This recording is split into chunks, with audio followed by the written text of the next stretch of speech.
You guys, so you guys have 4 gigs of RAM in your Surface.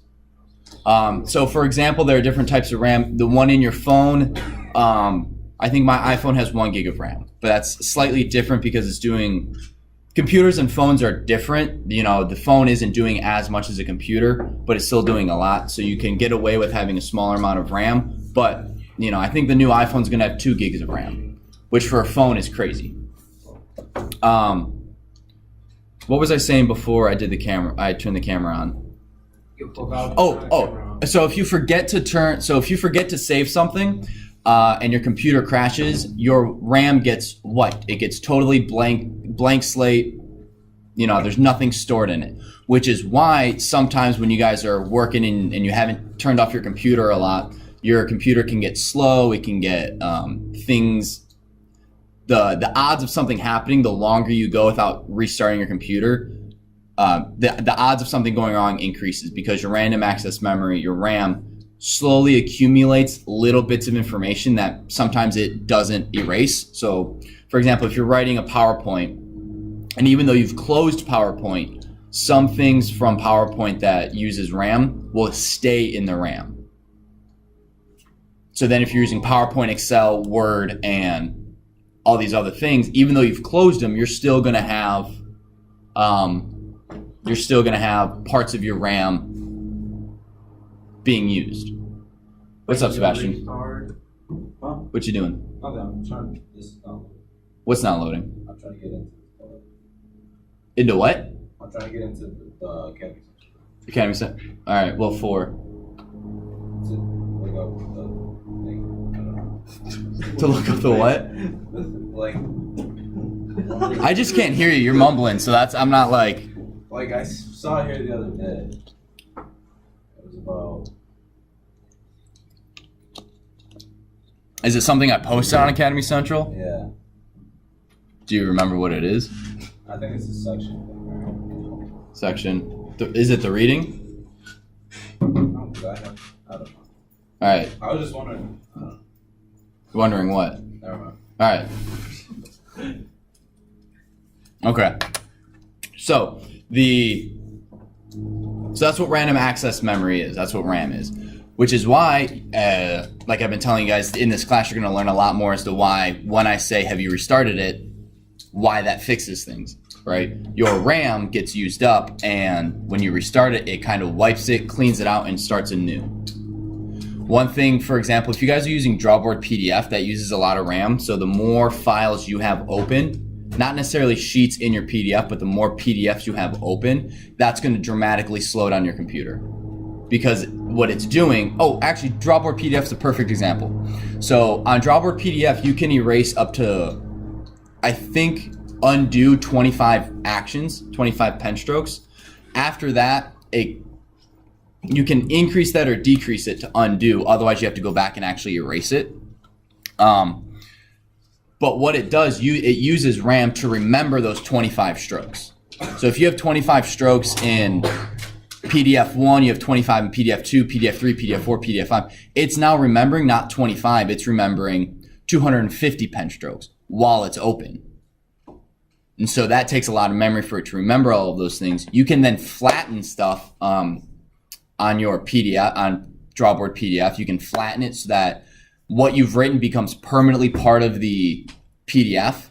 And then that way it doesn't have to remember those things. You can't erase it or anything. It's permanently there, which then decreases the amount of RAM that program is using. Does that make sense?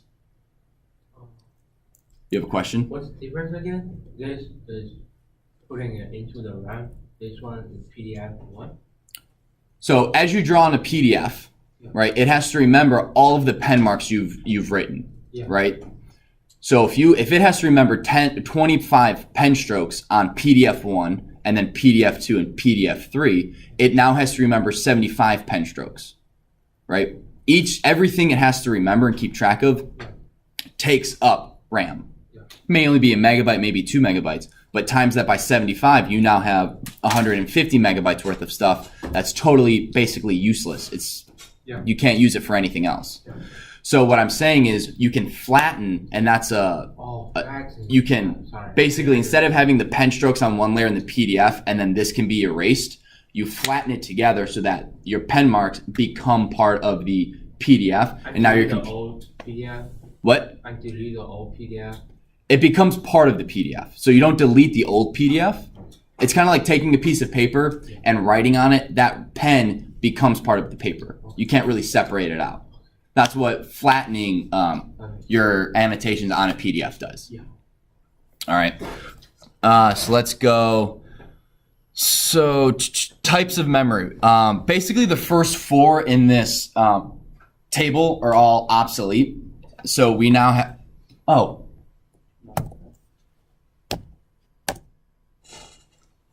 There we go. Okay. So basically, these are my notes to help. There we go. So the most important thing about RAM is how much you have. Not necessarily what type it is. That's how you get better performance if you really want to be an awesome gamer and always have the best and no lag and things like that. You want to make sure you get specific types of RAM. But 4 gigs of RAM or 8 gigs of RAM is almost always better than 4 gigs of RAM, regardless of the type. So the one I want to start with is SDRAM, and that stands for Synchronous Dynamic Random Access Memory. What that does is, who knows what bus speed is? So bus speed is basically, it's not the speed of a bus going down the road, no, although it is that, but not in this context. It is communication on your motherboard. The higher the bus speed, the faster things can talk and more things can be done in a second. So that's called a clock cycle. Oh no, I'm sorry. That's not part of the clock cycle. The clock cycle is your CPU, and every time there's an electrical impulse. Most CPUs can do like 1 million clocks a second or something like that. It's something insane, but it's one cycle is basically one electrical impulse, one electrical pulse to or from the CPU, or that the CPU does. Now, what synchronous DRAM does is at the beginning of the pulse and at the end of the pulse, it can send information, basically, which makes it a lot more efficient than if you one pulse per instruction. So that's what the synchronous DRAM, it synchronizes with that clock to allow it to talk more efficiently. All right. And then one other thing about, so if you have 64-bit RAM or 32-bit RAM, what do you guys think is faster? Sebastian, which is faster? 64. Do you have an inkling why? It can handle more? Basically, yeah. So basically, the bigger the number, the faster, the better it is in computing. Except for like the weight of a phone. Apparently, the weight of a phone is something really bad if it increases in the next generation, even if you get a bigger battery, a longer battery. Anyway, I digress. Sorry. Maybe you don't need a battery. No. Oh, okay. Real quick. Who would rather have a slightly bigger phone that by like 3 or 4 millimeters, but your phone lasts 2 days with no charging, or even like 2 or 3 days? I would totally. But why do As long as you? it wouldn't be heavier. No, but like what? It'd be a little heavier, but it'd be like Are you gonna half do- an ounce to an ounce. Like you wouldn't even notice it. But are you gonna use your phone for 2 straight days? Yeah. Yeah. You don't charge it every day. Without- I charge mine. What if you forget your I'll be charger? like a week without charging them. 2 straight days. Why What if would you charge it? What if you forgot your charger and you're in a hotel? Like that's kind of lame. You have to go and whatever. I digress. Anyway, so I hope they have solar energy. Like you're putting into the sun. It starts charging by itself. that's really expensive though to put in a phone. Okay. Now you do join in a coding club. We are figuring it out. We are. Yeah, we're not going to be able to figure that in the coding club. Sorry, bud. Maybe solar energy club. Go away. More people are at the door. So DDR RAM, double data rate SDRAM. Basically, it doubles. It's SDRAM, but double the speed. So instead of 32, it's 64. DRD RAM, right, which is direct rambus DRAM. That is capable of 1.6 billion bytes per second worth of transfer. That's crazy amount. And then DDR2 SDRAM is faster than, that's the double data rate to, oh my gosh. That's the fastest one. I can't remember what it is, and no, obviously I didn't write it down. There's more. Yeah. What? DDR3 and DDR4 current. That's true. Like, Yeah. there's 3 on my computer right now. Yeah. So I forgot this book's a little older, but as you can see, RAM is pretty awesome, and it's only going to get faster and faster. What you'd want to do for the Network Plus certification is research the new types, research the transfer speed, and things like that. One thing I want you guys to do now, take out your Surface, and I want to show you how you get to where it tells you your RAM and things like that. So open up your Surface. Do you have your Surface, Edward? All right, cool. So what you guys are going to want to do, go to File Explorer. On the left side, you should see this PC. Right click that and go to Properties.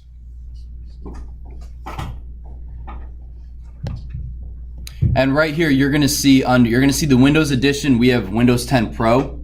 You have the system, manufacturer, Microsoft, my processor, my installed RAM, my system type, pen and touch, and then my website. You guys should have 4 gigs of RAM. Oh, yeah. Is that what you guys see? Yeah. Why is it Windows 10 Pro? Because we're a business. Okay, that's more admin stuff, right? No, that's just so with Windows 10 Pro, and Chris, you can correct me if I'm wrong with this, or Mr. Felinsky, that allows you to join domains and things like that, whereas Windows 10 Home, you can't. Is that right? Okay. So domain is basically, that's why your login works on every computer, right? We join all of these computers to one domain, and on our domain controller, we go, Edward.Jang can log into every computer on our domain with these, Device. no, with on any device, but with this authorization. You can access A, B, C, D drives, and you can save to this, but you can't access our server, you can't access our internet, that sort of thing.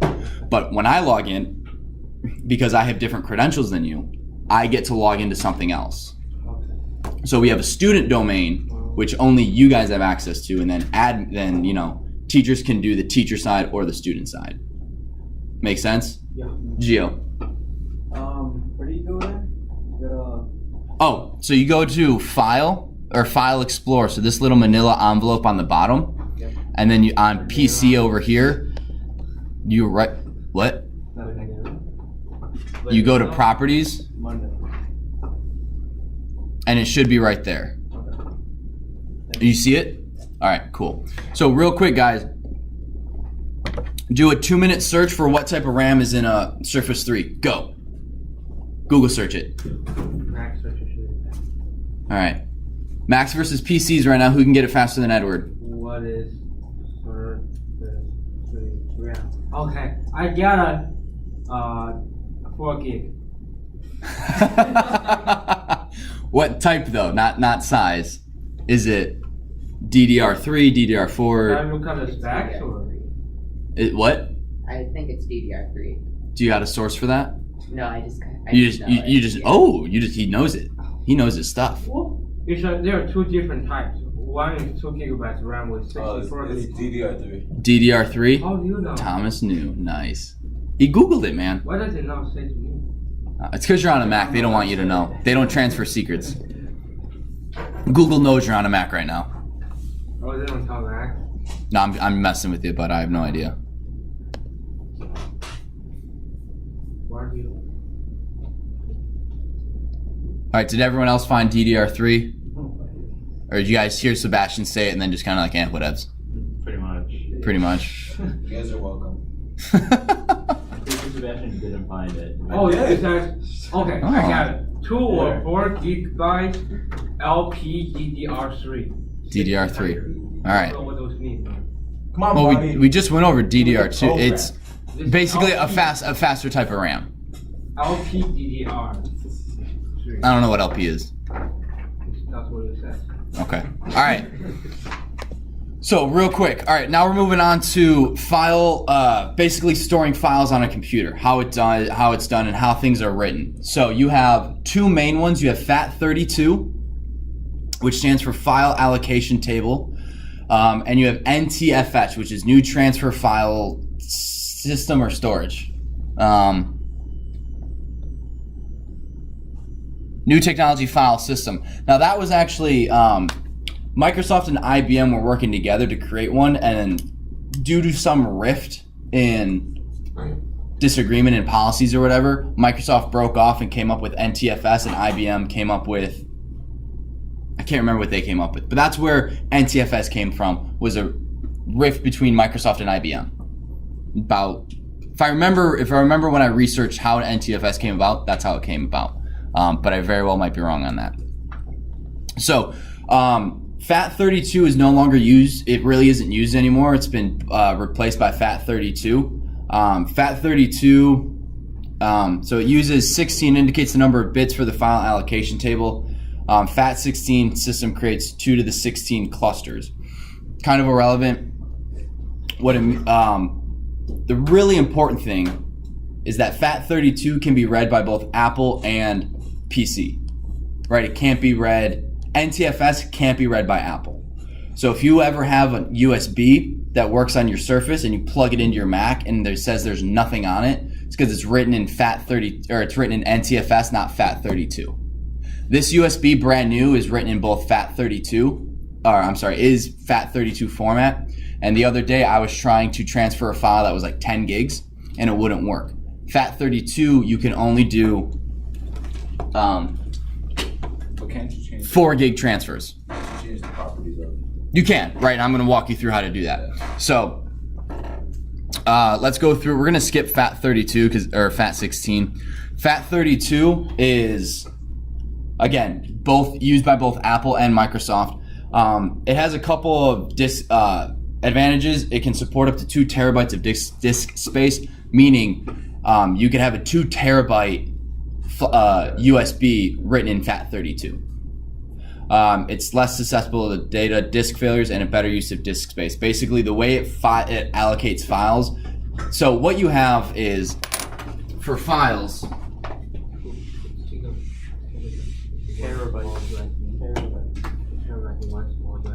so who here has ever looked at a file and it says size and then size on disk? Right, so if I look at a file real quick, and I go to the properties of On the, it'll say the circle graph. properties. So you see how it says file size is 12.3 and size on disk is 16 kilobytes? Meaning my file size is this big, 12.3, but it's taking up an extra 3.7 kilobytes. The way it works is basically in your, oh, this is actually perfect. So here's a ruler, right? And I only have and I only have eighths. It only cuts down to 1/8 of an inch. What if my file is, or what if what I'm measuring is 1 inch and a 16th? It's going to go up to 1 1/8. Because this is as far as the ruler can get broken down. Obviously, you can break down a ruler even more, but on these flash drives, they have a certain amount, the smallest it can take up, the smallest it can be cut down into, just like a ruler. This one's been cut down to 1/8.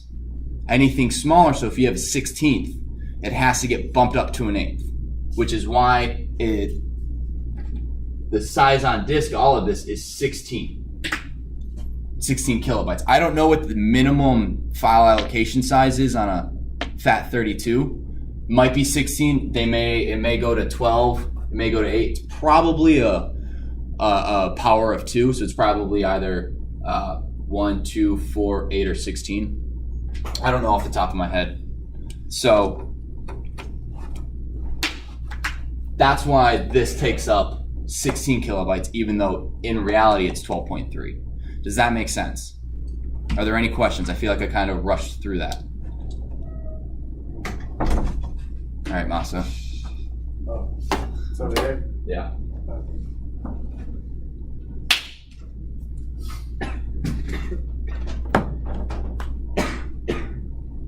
Chris, did you leave the office open?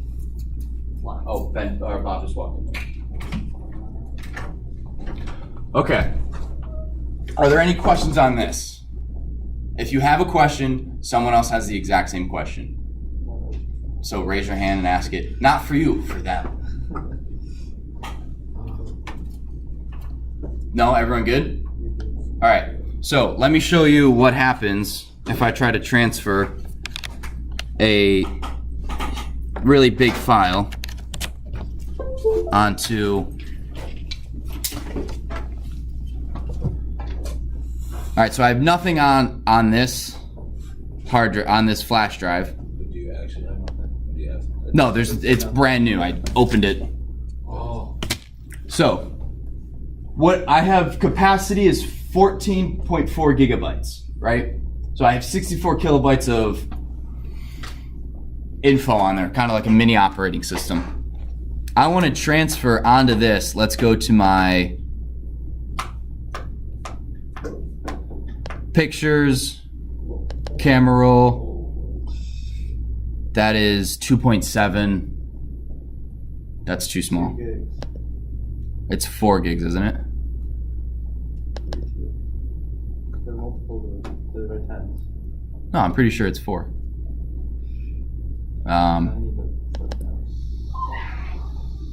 Networking. Okay, so here we go. Here's a 5 gig file. Well, that's in there. What are they doing? Like I- they open something up. I have no idea. I heard a scream. Mr. Vishnoff is in there, so he'll take care of it.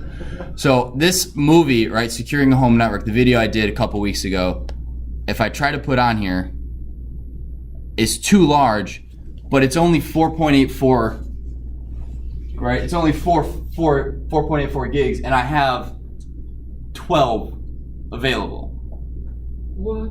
right? Because with FAT32, I can't have a file bigger than 4 gigs. So what do I do in that situation? Reformat it. You can reformat it. How would I do that, Jared? Right click. Right click on what? The Flash drive. The flash drive. And it's actually really format. And then it gives you options. So here, can everyone see that? Or do you guys want me to use the magnifier? Magnifier. Magnifier.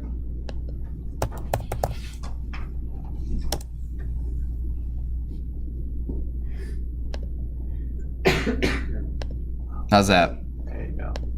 All right, so here I can name it, right? So I'm gonna rename this to networking. Capacity is 14.4, FAT32. I can go NTFS, XFAT, we're not gonna talk about NTFS. And you guys see the file allocation size? How this is 16 kilobytes? That matches this. So no matter what, the smallest file we can put on here is gonna take up 16 kilobytes. Whereas with NTFS is 4096 bytes, which is Pretty much 0.4 kilobytes. So you could fit a lot more. You can fit a lot more, and instead of, you can, I won't say fit more files, but there's more, it can be more, you'll have less wasted space. Because right now I have 3.7 kilobytes being wasted, whereas if I were using NTFS, this would be, you know, it might be taking up, instead of 3.7, it would be like that. So it might be 0.3 kilobytes. Wait. Sorry, I didn't understand. I thought it's gonna be 4096 minus 12.3 wasted. No, so you have 4096 bytes, It's 4 kilobytes. right? Yeah. Okay, so that equals 4.096 kilobytes. Oh, bytes and kilobytes. So Sorry. Yeah. what this is saying, instead of the file taking up 16 kilobytes on the disk, it would take up just over, it'd be, oh man, I cannot do this math in my head. It's still 4 of those units. 12. Well, no, it would take over, so it would either be here or like Yeah. here. But you have extra wasted space here. Oh, okay. So by using NTFS, you can fit more files onto it because there's less wasted space. Yeah, this actually wastes more. Yeah, FAT32 No, it's does. gonna be 16 something. It's not. No. It's more than 16 now. Yeah, it wastes more. No, because the smallest NTFS or FAT32 can be a 16, right? The smallest file on NTFS is 4.096 kilobytes. But he's saying in this case it weighs. It more. might It be. does weigh more in this case. Does it? Okay. But it allows for greater. You can put more. There's less wasted space typically. Okay. Make sense? In this case, yes, you're probably right because the math. I don't like math. So, What if it's a 17 kilobyte? if it's a 17 kilobyte file, Yeah, so if it's 17 kilobytes, it's gonna weigh. 17 kilobytes. If we were doing FAT32, how many kilobytes would that take up? What, two units? 32. It would take up 32 kilobytes. 32 kilobytes, even though it's only 17 kilobytes. Now, if it were using NTFS, it would take up That's better. 20. Yeah. Something. 20 dot something kilobytes. Okay. So with NTFS, you're only wasting this amount. With FAT32, you're wasting that amount of file space. So why don't they make it 1 byte? It's not that easy. It's a reason why it's 4096. That is 2 to the that's 16th to the 4th. So that's 2 to the 16th. I think that's 2 to the 16th. So that's 16-bit. I actually don't know why it's exactly 49. Well, I know it's a multiple. It's a power of 2, but I'm not sure why it's that specific power of 2. So then all you do if you want to format it is you select NTFS, quick format, start. Formatting will erase all data on the disk. That's fine. Nothing. Exactly, there's nothing there, so it shouldn't take. Formatting. Is that done? I know it's so slow. There you go. That's fine. Okay. So now when I go Kingston, where's my video file? You just click out of it. Oh. Yeah. Camera roll. No, I don't have anything in camera roll. I gotta go to OneDrive, classes, networking, securing a home network. Right, and now it's actually transferring. I'm gonna stop that because I don't need it. Oh, not pause, stop. But you guys see how it started to transfer? All I did was change the format of the file, of the drive. Wait, can't you? So like when it was FAT32, it didn't let you. No, it said it's too big. Yeah. So like, couldn't you change like how much it allowed to? Not in FAT32, there's a limit. You can't have files greater than, it's either 2.2 or 4 gigs. And that's actually configuring the BIOS. Okay, it doesn't say. The one cool thing about NTFS is you can have a 255 character name. You can't do that in FAT32. And why you would need that amount. What? I don't. What do you need 255 characters named for? You wouldn't need that, but it'd be like, we use that for when we're doing images, and me and Mr. Vishnoff will do 2007, the year, the name, the date, and maybe our second or third try. Right, so that's like 30, 20, 25 characters. And if there's a limit of, it doesn't say, but if there's a limit of 10 characters, like that can really screw us up because we, how are we going to get that information across?